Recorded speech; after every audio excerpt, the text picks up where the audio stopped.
Hey there. No kitty cat. Sorry, I've got a kitty cat that's trying to climb on my things and she'll knock all my books down and then I will scream. Not real loud, but a little bit loud. And I might wake up the kids, so that would be mean. Today, I want to talk a little bit about pee-pee. Not pee-pees, but personal power. Personal power because I woke up really early this morning and I just had personal power on my brain. And that meant that I am not living in alignment with my own personal power. Usually when I wake up thinking about something, it's because I need a wake-up call about it and I just need a little inkling and I need to spend some time considering what's going on with me in that area so that then I can share it with you, because if it's going on with me, it's probably going on with millions of other people too at the exact same time. Because as much as I like to think I'm different and not ordinary, in many ways, I'm just like every other human being, normal and average and boring, which is what I hate the most. So I try not to be normal and average and boring, but sometimes I am.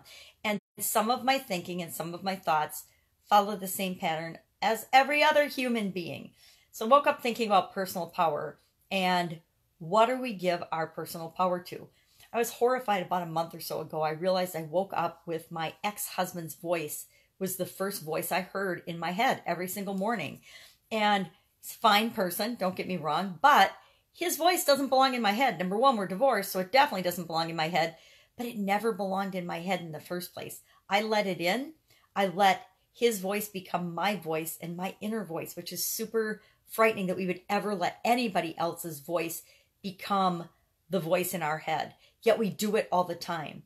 We hear our mother's voice. We hear our father's voice. We hear our aunts and uncles, our cousins, our friends, our acquaintances, our bosses, the news media. I mean, have you ever heard a news anchor's voice saying something in your head and you're like, oh my God, that's Walter Cronkite. That's not me. Or that's Lucille Ball thinking that way. That's not me. And we all do that because we all make references to experiences we've had in the past. But I realized this morning that in order to reclaim and in order to manage our own personal power and to be actually living our lives and experiencing our lives, we have to be the one whose voice we're listening to. We have to cut through all the noise and cut through all the distractions and cut through all the attention-grabbing bullshit and take back control of our thinking and our feeling and our lives, and knowing that therein lies our personal power. Our ability to always say no to things or yes to things that are right for us, but knowing from our internal being, our true self, what is right for us, not what, our parents think we should do, not what our children think we should do as we get older, not what our bosses think we should do necessarily, but what is inherently best for you? What is inherently best for me?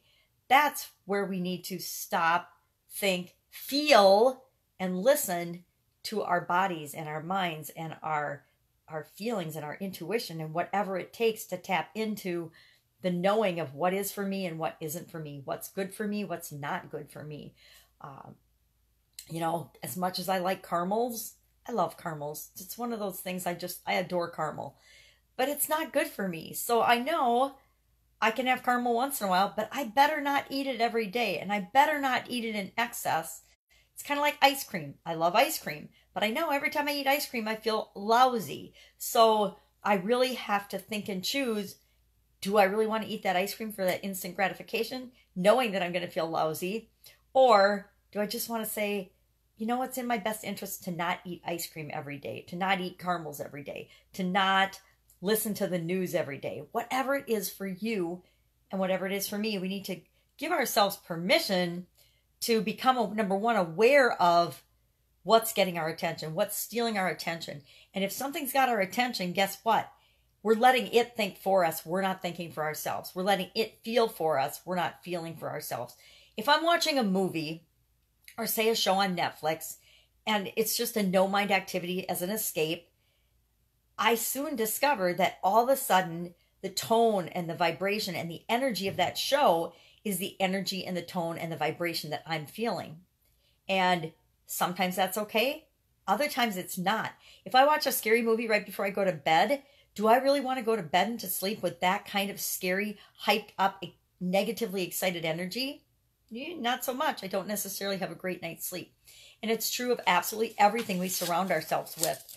So today I challenge you, just like I'm challenging myself, to review some of the habits I have or haven't gotten into. Because I'll admit I've had a couple of good habits that I've let slip just a teeny bit lately.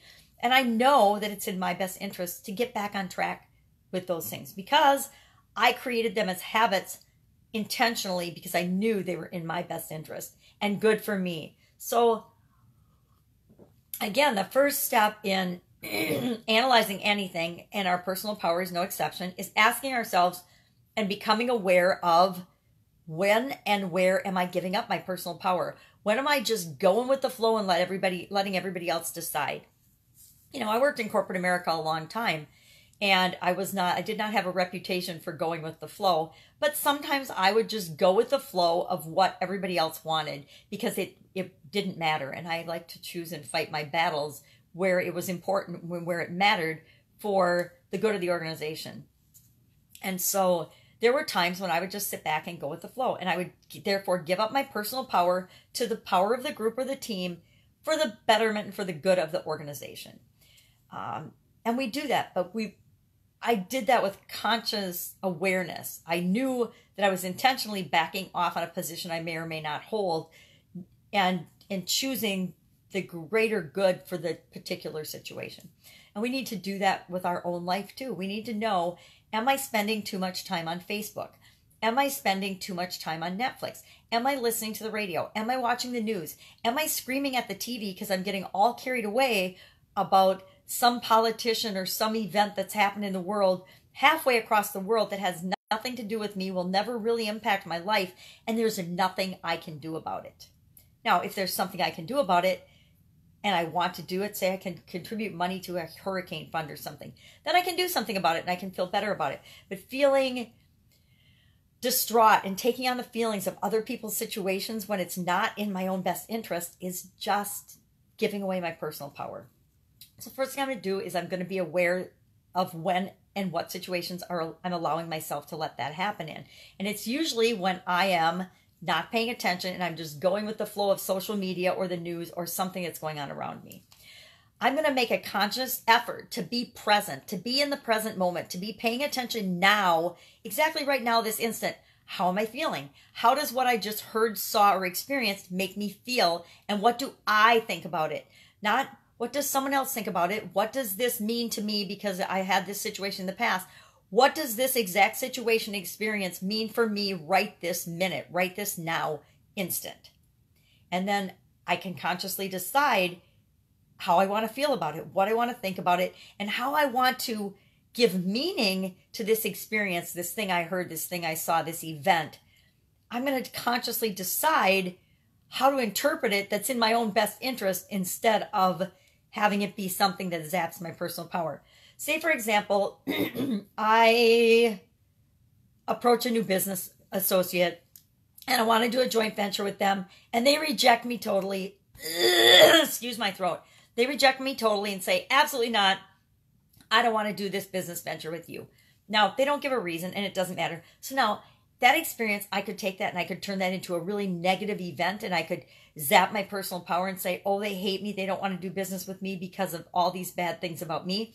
Or I could ask a better question. I could say, okay, I get that. Maybe it's not the right time. Maybe they have 6 other promotions going on. Maybe they're not the right person for me. Maybe we just don't jive or connect because our energies don't match.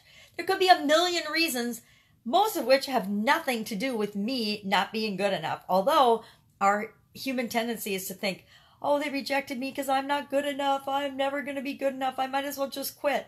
We get all carried away and we build up these stories and we build up things in our mind that never even really happened. So we want to be in the present moment, decide what we want something to mean for us, and then choose that meaning versus making up a bunch of stuff that probably isn't true in the first place. And then, again, really tap into, how do I feel? What does this mean? And what is my next step based on it? Well, it's probably just go find somebody else to do a joint venture with or do a partnership with, or keep moving in a different direction for your business or your situation, but you don't beat yourself up and zap all your personal power and give your power to someone else by allowing them to reject your offer or your idea. The only one that can reject your idea or reject you is you. So I say, let's not do that. Let's maintain it and create our personal power and always be doing what's right for us. So that's it. I'm going to think about this today. I challenge you to think about it today and ask yourself in the different situations you find yourself in, am I doing this by default? Am I surfing the web by default, or am I doing it intentionally? Am I watching the news as an escape or a movie as an escape, or am I doing it intentionally because I'm in a bad mood and I want to get in a better mood? We can always use anything to put us in a better position or a worse position. So if I'm having a bad day, if I just got rejected by a joint venture partner and I'm sad about that, I might go turn on Netflix and put on a comedy and watch that for a few minutes or for an hour to change my state and get me back to feeling better again. Whatever works for you. That's it. That's my little personal power thought process and jive for today. I'm going to get about my day. I've got my mastermind today, which is always an exciting day. I've got a training, some coaching calls, and I've got a couple of things that I'm going to do to beef up my own personal power because I've been giving it away to my own negative self-talk. And what a silly thing that is to do. All right. You have a fantastic day. I'll see you tomorrow with day 256 of What's She Up To Now. Go ahead, share any comments you have about personal power and your thoughts on this in the comments below, because I would love to know if I'm the only one that thinks about this stuff or if you think about it too as you're building your life and your business. Bye. See you tomorrow.